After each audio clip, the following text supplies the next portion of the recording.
Hello everyone, আসসালামু আলাইকুম। কেমন আছেন সবাই? Welcome to my new blog. আজকের ব্লগটা একদম সকালের ব্রেকফাস্ট থেকে শুরু করলাম। এখানে কিছু ফল ছিল, ভাবলাম যে কমলা যেহেতু আছে, প্রায় কমলার জুস বা মালটার জুস খাওয়া হয়, তো ভাবলাম যে 3টা কমলার জুস আগে বানিয়ে নিই, কারণ ইদানিং এত পরিমাণ লোডশেডিং বাড়ছে, মানে ভাবলাম যে কারেন্ট যদি চলে যায় তখন আর বানাতে পারবো না, এই জন্য আগেই কমলার জুসটা বানিয়ে নিচ্ছি। কে কে কমলার জুস অথবা মালটার জুস পছন্দ করেন? আমার তো ভীষণ প্রিয়। আর এই জুসারটা দিয়ে খুব সহজে আর কি জুস করা যায়, কোনো ধরনের আঁশ থাকে না। তো এই তো কমপ্লিট আমার জুসটা। তো এটার মধ্যে যদি মিষ্টি থাকে তাহলে সুগার অ্যাড করি না, জাস্ট একটু পানি অ্যাড করলেই হয়ে যাচ্ছে।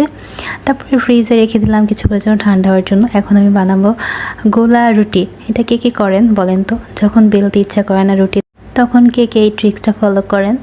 এভাবেও কিন্তু খুব সুন্দর করে রুটি বানানো যায়, বাট একটু নরম থাকে, সেটা ব্যাপার না, কষ্ট করে তার রুটি বেলতে হচ্ছে না। মাঝে মধ্যে আমার যখন ইচ্ছা করে না তখন আমি এইভাবে আর কি রুটি বানাই।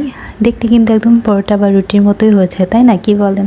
এখানে আমি 2টা রুটি বানিয়ে নিলাম। আমি তাওয়ার মধ্যে জাস্ট একটু তেল ব্রাশ করে নিয়েছিলাম, এতে করে না লাগে না, খুব সহজে উঠে যায়। ভাবছিলাম রুটি কী দিয়ে খাওয়া যায়, তাই পরে একটা ডিম ভেজে নিলাম। এখানে পেঁয়াজও দিয়েছিলাম, সাথে একটু বোম্বে মরিচও দিয়েছিলাম একটু ঝাল ঝাল হওয়ার জন্য। এই তো আমার রুটি আর ডিম ভাজা শেষ। এখন আমি জুসটাও ফ্রিজ থেকে নামিয়ে নিচ্ছি। আর এখানে আমি কিছু খেজুরও রেখেছিলাম, আমার না খেজুর খেতে খুব ভাল লাগে। এই তো ছিল আমার আজকের ব্রেকফাস্ট। আর মিনি ব্লগটা কেমন লেগেছে সবাই কিন্তু কমেন্ট করে জানাবেন অবশ্যই। আর কমলার জুসটা আরিশের জন্য, আরিশ জুস খেতে খুব পছন্দ করে, মানে যে কোনো ফলের, এর জন্য ওর জন্য জুস বানানো লাগে। আর বাকিগুলো তো আমার ব্রেকফাস্টের। আল্লাহ হাফেজ।